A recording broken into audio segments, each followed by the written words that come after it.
Hello and welcome to Around the Wickets, and this is ThePapare.com. Now we're thinking of talking about Sri Lanka versus West Indies. As you know, the Sri Lankans just beat the West Indies in a 2-test series, and they're about to embark on a one-day series and also on 2 T20 games. Now we thought of discussing this in detail and the positives of the Sri Lankan side with the well-known former Sri Lanka cricketer and current commentator Russel Arnold. Welcome to the program, Russell.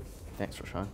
Well, first and foremost, the Sri Lankan victories should be commended, particularly after Sri Lanka won or lost against Pakistan and India. Russell, how do you see this, the development after those debacles against Pakistan and India? To be honest, Roshan, it's good to win. It's good for your confidence. It helps you move forward, get better plans in order, and it all comes down to confidence. But looking at the series, prior to the series, I expected Sri Lanka to win 2-0. Hence, no surprises, and I think they had it a little too easy as well. In the first test, I didn't think Sri Lanka were under any pressure at all.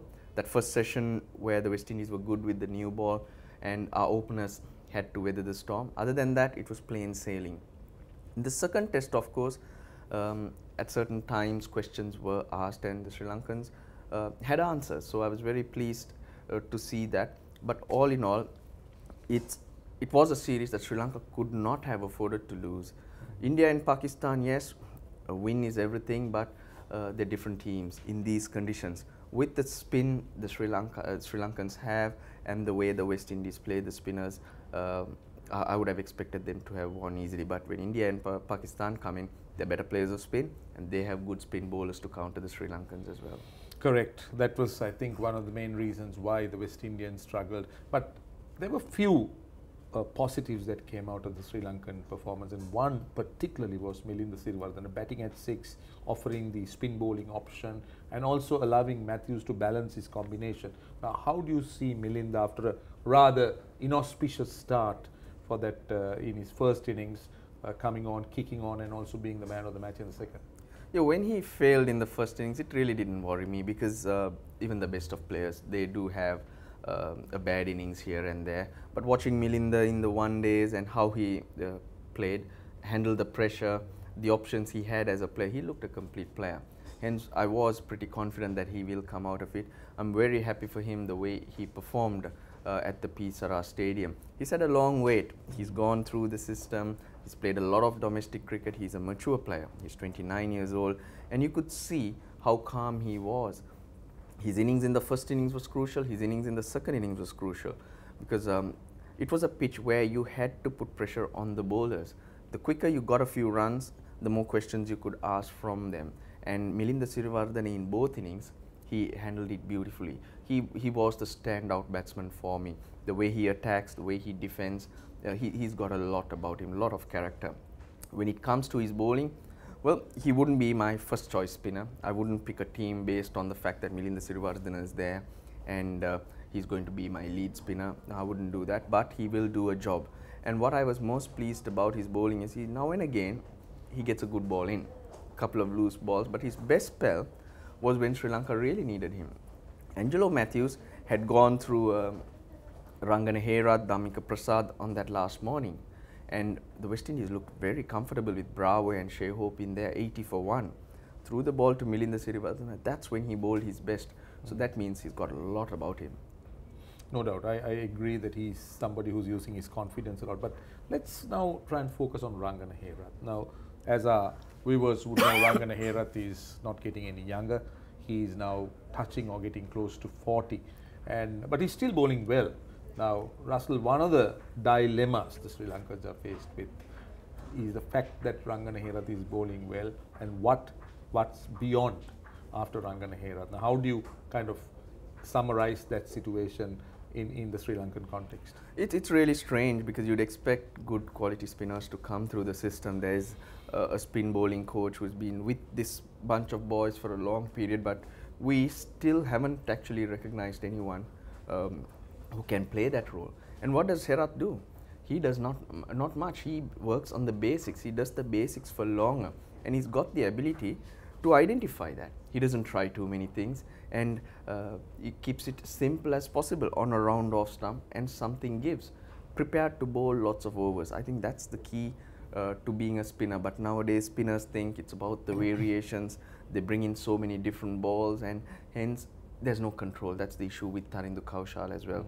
He needs to work on getting more control with his off break. That's, I believe, is the advice Murali's given him. Bowl 6 off breaks. Even Murali, with all the strengths he had, only focused on bowling maiden overs. So it's a tough one really, but the pressure is on. When you look to a spinner, you want him to pick up wickets, you want him to be airy flary, but it's not about that. I think Sri Lanka need to take a step back and work a lot more on the basics. Just get it in there, then you're in the game. If you can work outside it, you do get those opportunities on a turning pitch, etc. Then you look to bring in the flair, but otherwise I think more control is the way to go. Correct. I think Rangana Herath has that in abundance, and that's something that Tharindu Kaushal lacked. But I suppose with experience, he's bound to gain it and he's bound to benefit. Well, the test series is over. The Sri Lankans won the first test quite comprehensively. The second test was a little bit too close for comfort, but still won. So 2-0. Now the West Indies and Sri Lanka will be looking at the one-day series. Now the West Indies might think that they are better equipped in playing one-day cricket. Sri Lankans have brought in a few new faces. Danushka Gunatilaka had a brilliant A-team tour to New Zealand. There is Van der Sey, the leg spinner, who's come into the side, played T20 cricket. There is Shehan Jayasuriya. Ajantha Mendis earns a recall. So quite a few new faces in the Sri Lankan team. Now, how do you see this contest? Do you think the West Indians would be better suited to play one-day cricket? I certainly think so. Their type of cricket is like you show up suddenly and you got more, you go after it, you can catch the team, the opposition on the hop. And even their mentality is suited for the shorter form. So the ODIs and the T20s to follow will not be easy pickings. But since it's home conditions, I do expect Sri Lanka to get ahead of the Windies. But looking at the team, getting the team combination and the balance right is indeed a challenge for the Sri Lankans. But I'm happy to see new faces. If as a player you don't force people to write your name down, if it comes up for discussion, then I think you're in a dicey area, and you can't blame the selectors for not picking you if you're not performed and your name's not written straight away. So it's a touch and go where Sri Lanka are in looking for the future. There are young players around, there are good young players around, so the right opportunity at the right time needs to be given. So hence I'm pretty excited with the young squad. How about the fact that Dinesh Chandimal will not be playing in this first one-day game? Now, as our viewers might know, Chandimal is facing a one-match suspension because of this little run-in he had with Ishant Sharma in the third test match, and that suspension is confined to a one-day game based on the points or the fine or whatever you might call it. So he did play the test series, but he is now unable to play this first one-day game. How much of a factor will that be? I think it's a massive factor. When you consider the form and what Lahiru Thirimana is going through, I think Chandimal was crucial. He's one player who's at the top of his game. He's found his mojo.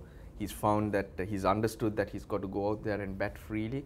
And you could see him making lots of runs. So he was crucial, going to be, especially at number 4. But him not being there now throws the balance and makes it tough for Angelo Matthews.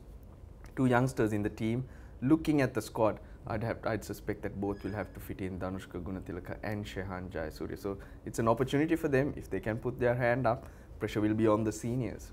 Correct. So what kind of combination do you think the Sri Lankans will go in with this first game at the R. Premdasa Stadium? I don't think the Sri Lankans are looking at more pace-oriented pitch. Do you think two seamers, Angelo Matthews a little bit, and more spin-oriented bowling attack?